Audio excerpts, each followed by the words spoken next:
Welcome to Watch and Learn. I'm Kristina Whitney, and with me I have Kelly Ashton. And we're studio educators here at Handi Quilter.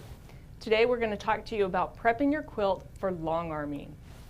So Kelly, do you do a lot of quilting for other people? I have for years. So Okay. right now I'm not, but yes, I have done a lot of quilting for other people. So you've seen a lot of quilts come in lots of different Yes. conditions. So I have as well. And so we're here today to kind of give you some tips on getting those quilt tops prepared, whether or not you're going to be the one long arming it or if you're going to be taking it to somebody else to long arm. That's right. So let's start at the beginning. We're going to talk about piecing and making sure that our seams are the right size and which way to press. That's always a question. So first of all, we want to make sure we have a 1/4 inch seam. And the reason for that, you can kind of see in this example here. I put a pin here to mark it. I don't want to stab myself. But if you look closely, this quilt, the seam wasn't a full 1/4 inch on both sides. And you can tell it's going to start popping open. So when it was first pieced together, you might not notice that. But when you load it on the quilt and you have that little, or on the long arm, and you get that tension, it's going to pop that seam open. And possibly the foot would catch in that open seam. So it's really Yes. important to check and make sure that you don't have any open seams. Correct. And what could happen if that foot got caught in there? We probably Disaster! Yeah. We hate to talk about that. Yes, Yeah. especially if it's a customer quilt and then having to call somebody and say, hey, your seams were open. We're going to have to do a patch right here or something. Yeah. So really check and make sure that all of the seams are really secure. So that's why we like that 1/4 inch seam. Pressing the seam.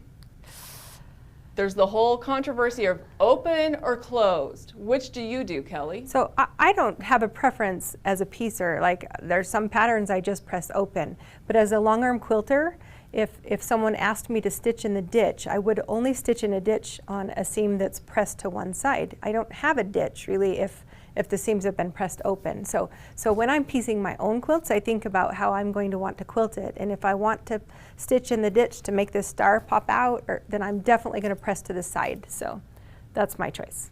Yeah, so that's something to consider when you are doing your piecing. Do you want to be able to stitch in the ditch? If you do want to be able to stitch in the ditch, then you need to press your seams to the side. I like to think of it as, you can maybe see on this has been pressed open. Yeah. And if the long arm comes and stitches on that and it hits those threads from the piecing, it's going to break those threads open and there's not going to be anything holding that. Yeah. Whereas if it was pressed to the side, it's going to stitch right over the top. Right. And I'm hold with it you, in Kristina. position. I won't stitch down the middle of a seam Yeah. because there's a chance of shredding the thread that's holding that seam together. So I won't stitch down the middle. But I would do a top stitch, which means it would be off to the side just a little bit. So. Yeah, and again, that's probably personal preference if people want to have the top stitch or if they want it right in the ditch. So things to think about as we're doing the piecing. Another thing that your long armer will really appreciate is if you're consistent with your seam pressing. So this seam right here, part of it is pushed to the side, part of it's open, and part of it is over on this other side. Now I know sometimes that has to happen, but especially with borders, if you can make sure that you're pressing the seams one direction, then if you are doing stitch in the ditch, it's not going back and forth over that seam. Yeah. So that makes it a lot nicer and it lays smoother. So. Right.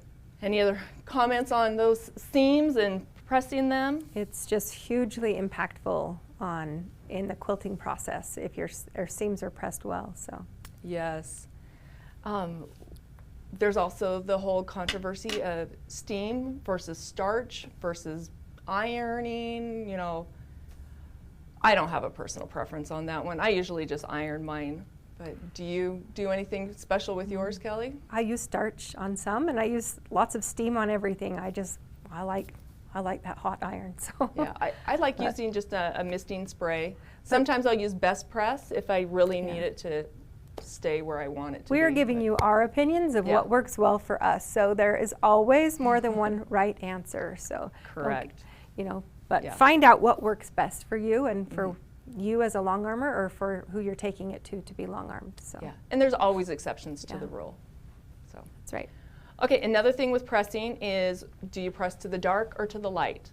So on this block, I'm going to have you see the wrong side of the fabric, so all the back of it. You can see that some of these are pressed to the white side and some of them are pressed to the red side. But if you look on this one where it's pressed to the light side on that white, see how this red fabric kind of frays a little bit? If we were to turn it over and stitch it out, you would see those threads through that white fabric.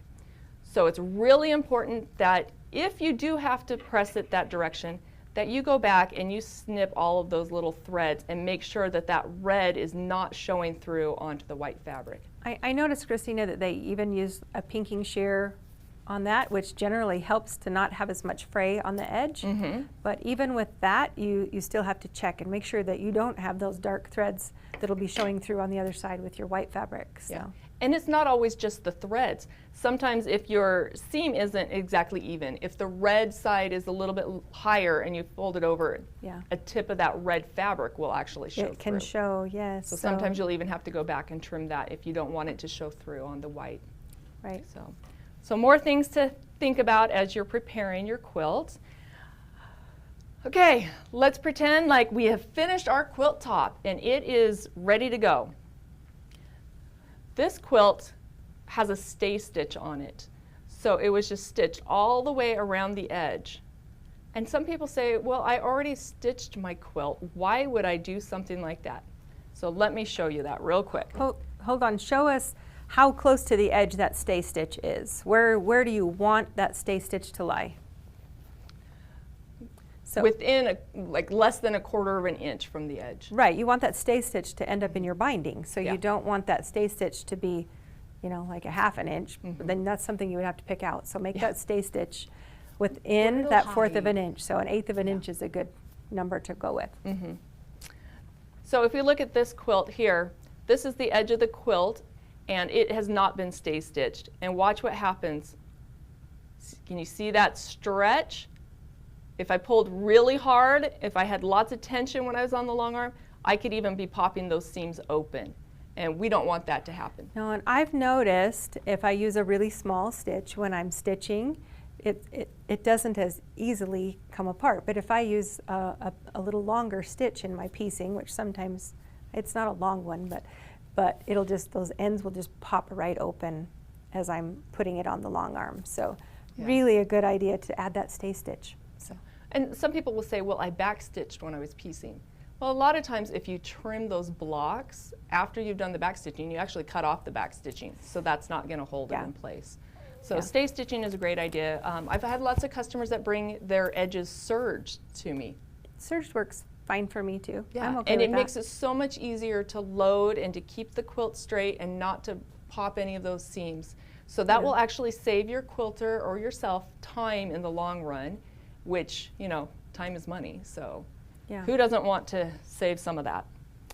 Okay, one other thing that I want to mention about your quilt top is that sometimes they might get a little bit dirty, or you might inherit a quilt top from somebody that has stains on it or vintage quilts. Make sure that you don't wash that quilt top until after it's been quilted. It can just make a big, huge mess with all that fraying on those seams that are exposed, and yeah. then you have to do lots of clipping, lots of pressing. So usually we recommend that you go ahead and quilt it and then wash it after it's been quilted. Yes. So. And some people will put their quilts in the washer and dryer. They like the look of that. Other people don't like that. So if I'm washing one like that, I might just lay it in the tub and soak it really good, and then I fold it up carefully and press the water out and lay it out carefully on something that I don't want to appear to have that washed look. So And that's after you've quilted it? after I quilted it, yes. I won't I won't wash a quilt top before. Yep. Not only will you like stitch or clip lots of threads, you may have open seams after that too. Mhm. So Yep. yeah. Okay, so Kelly, you've got Okay. a quilt top over there that's Yeah. ready to be taken to the quilter. Okay, so I hate to get into anything that's controversial, but how should you fold it up to take it to the quilter? So for me personally, you can find any kind of answer you want, but I like my seams to be folded to the inside. So those seams are protected. And if I've gone to all the work of clipping all those threads and trying to protect the seams that I created, then I want to fold it so that those seams are to the inside.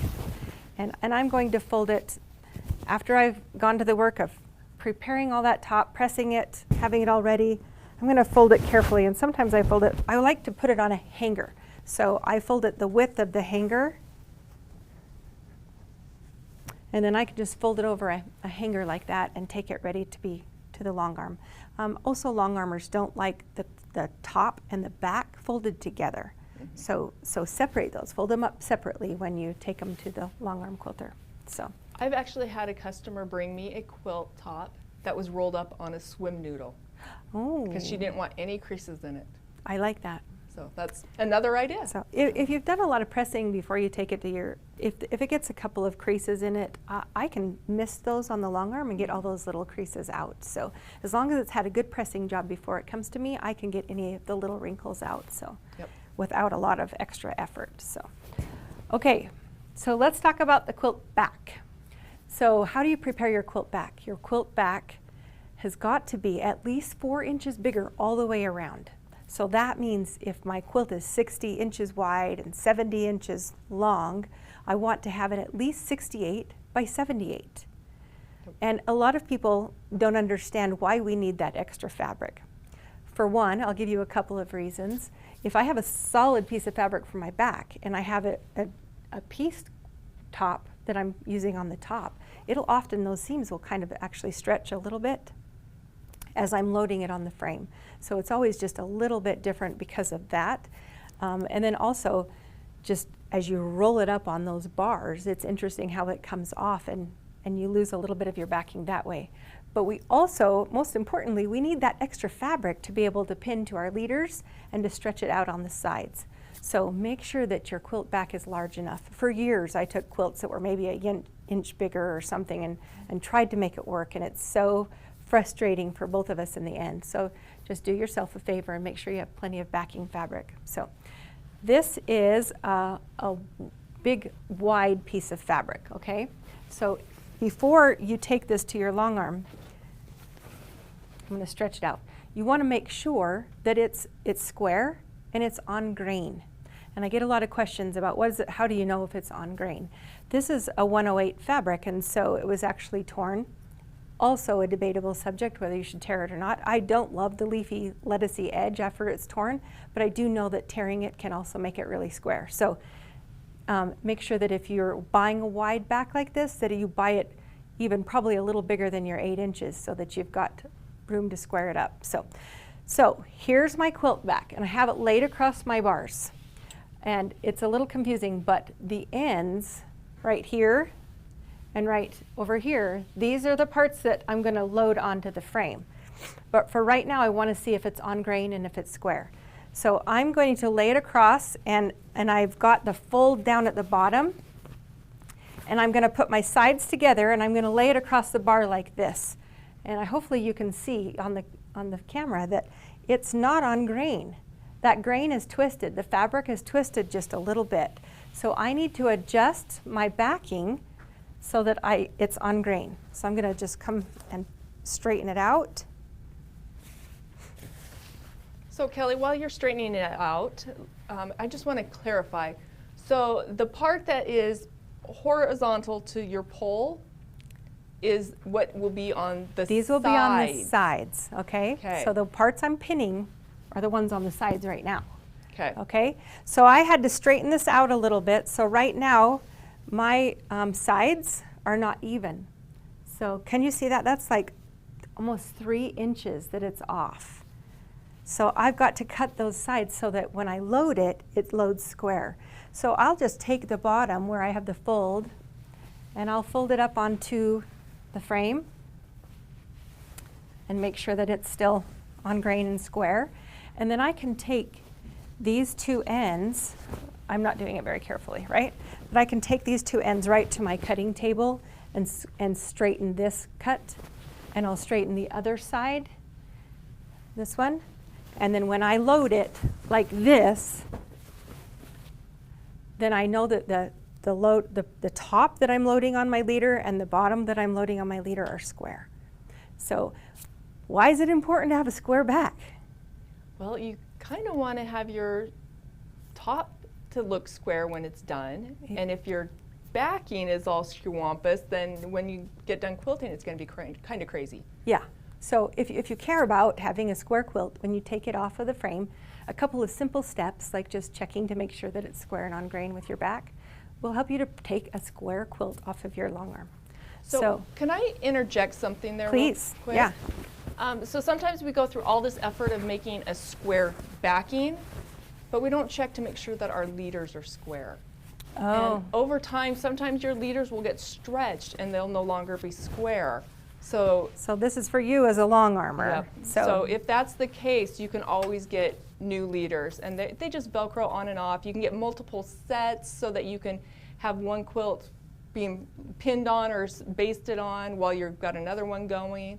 So. And I'm just going to say really quick that for those of you who own a long arm, that if you have a super leader on this back take-up pull, it makes it such an easier process in loading these backings because you're not having to bend over the frame to kind of load. So a super leader is a fantastic, for those of you who have the long arm, so, okay? And those that don't have a long arm, you want one. They're life-changing. Let's talk about backings just a little bit more, okay? All right, so most of the backings that I run into have just one main seam. It's a 45 or 42, 44 wide backing. Okay, and you say you need 80, 90 inches. So you're just going to take two widths of fabric and take the length and sew those, so you have one long seam in your backing, right? So it's really important if you want that backing to lay nice and flat and square, first off, that you cut off the selvages. Now, once again, this is Kelly's opinion. You can do whatever you like, but your selvage doesn't have the same stretch to your fabric that the rest of your fabric has. So my recommendation, if you were bringing it to me, is make sure that you cut off that selvage. It makes a nice straight line to sew against, so if you choose to use it to help you sew, then make sure it's a really wide seam. But in my backings, I like to have like a wider seam, a 1/2 to 5/8 inch seam, and then I like it pressed open. I know we were just talking about pressing the quilt top, but this is your backing. If you'll press open that seam at the back, you don't even know that you're going over a seam back there. It just lays really nice in your quilt. Mm-hmm. So that's my recommendation, is just to make sure that you're pressing that open and cut off your selvage on that seam. I'm not opposed to leaving the selvage on the side, but some people are. So you maybe want to check with your long armor. Okay? Do you want to know my lazy version for doing that? Yeah. So I like to have the selvage because, like you mentioned, it keeps it nice and straight. Uh-huh. So I just sew like a 1 inch seam, and then I can go back and cut off the selvage. Yeah, I do the same thing actually, okay. But I make an even bigger seam because I like at least a 1/2 inch or more. So, okay. The other thing is backings. When we load it on the frame as a long armor, it works a lot better if I can load this one seam horizontally with the frame. So if you're thinking about if your quilt top is directional, your back is directional, or you want a pattern to be, if something's directional about it, I'm fine tipping the whole thing sideways and quilting chicken sideways or whatever. But if for some reason it has to be the other direction, you may want to think about that when you're piecing your backing. But it's just a good tip for a long armor to be able to load that seam horizontally with the bars, okay? Yeah. You don't want to get that bulk of rolling that seam over and over on top of it itself, because that will take it out of square also. We should have grabbed that one quilt. We have one quilt out there that the backing is just like a whole bunch of fat quarters sewn together. It's perfect, it's fine. It's a great way to use up your extra fabric. And if you have a lot of seams in it like that, it doesn't really matter. But if you just have one seam, it's nice if it can be loaded along with the bar, okay? Then another trick is I often had people bring me a quilt back and they needed to add just a couple inches around the edges, or say 8 inches around the edges to make it big enough all the way around, which gave you a piece of backing that was like a frame. It had a centerpiece, say just a big center piece of fabric, and then they put an extra piece all the way around it. It's really hard for a long armor to put your quilt top centered in that. So my recommendation is if you have to add extra fabric that shows it's a contrasting fabric, make sure you add it like to the center or off center or something, but not just a frame around your backing. That makes it really tricky for the long armor to try to make it line up. Yeah. So you could even add it just to one side rather than both sides and expect it to be centered. yes, I'm okay with that look. I'm asymmetrical, but some people are very symmetrical. So if you need it to be symmetrical, then just add it to the center and not around the sides. Because if you're symmetrical, you're not going to be happy with how that frame comes out on the back. It's really hard to make it perfectly match. Okay? So this was just an example of a backing that has a lot of seams, but they all run the same direction. So if I were going to load this backing, it makes it easy to just load all of those seams going the same way as the bars. It would be pretty tricky to load that backing with the seams the other direction. So yes, okay, I think that's all the tips I had on the quilt backs, preparing your back. So is there anything else that we need to cover on preparing the backing and the top? I think a lot of this information is stuff that people know, but just understanding why people do things the way that they do, and understanding that it's not, there's not a law that says you have to do it this way. You can pick and choose what works for you, and it might be different than what we do, it might be different than what your neighbor does, but if it works for you, then more power. Okay, I wanted to cover just a little bit. When you take a quilt to a longarmer, often, for years and years, people would bring me quilts and I'd say, how would you like it quilted? What thread would you like used? And my answer frequently given was, whatever you like.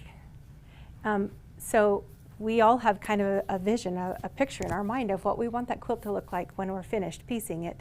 It's really helpful if you kind of think about it and have a good conversation with your quilter about what you'd like that to look like. I had someone bring me a beautiful red work quilt top that they wanted quilted, and they asked me to quilt it in red thread. That wasn't going to work for me. Red thread is kind of unforgiving, and I wanted their red work to be the focus, not my red thread. So we had a good conversation about that, and helped her to understand why that probably wasn't the best choice. But if you took this quilt to your long arm quilter and just said, quilt it just the same everywhere, but you actually had a picture of her quilting the borders differently in the center, she would have quilted edge to edge the same design.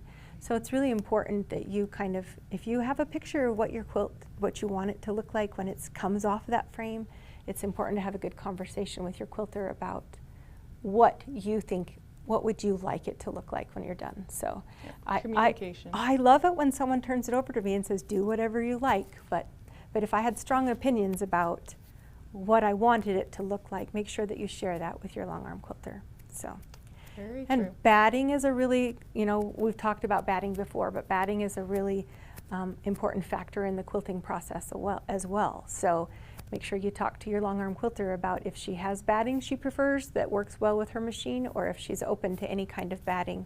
So that's a good conversation to have as well. Yep. Okay? And we love when you guys comment and when you ask questions, and we will try to answer those for you. So if you have any other questions that we didn't clarify, please, please, please put those in the comments. Okay, before we leave, let's just talk quickly about the quilt on the wall. Okay. So we've showed this one before because it's one of our favorites. But this one was pieced by Kim Sandberg, one of our studio educators. And we'll have to share the pattern with you in the comments. So it was one she found in a magazine, and she custom quilted it. It looks like it just kind of has an edge-to-edge design, but she actually custom quilted. The piecing in the blocks are a little different than they are in the background fabric. So it's one of our favorites on my list. So thank you for joining us today. So give us a like, leave us a comment. We'll love to answer your questions, and subscribe to our YouTube channel so that you don't miss our upcoming videos. We have a lot of watch and learn videos available for you. So have some fun quilting.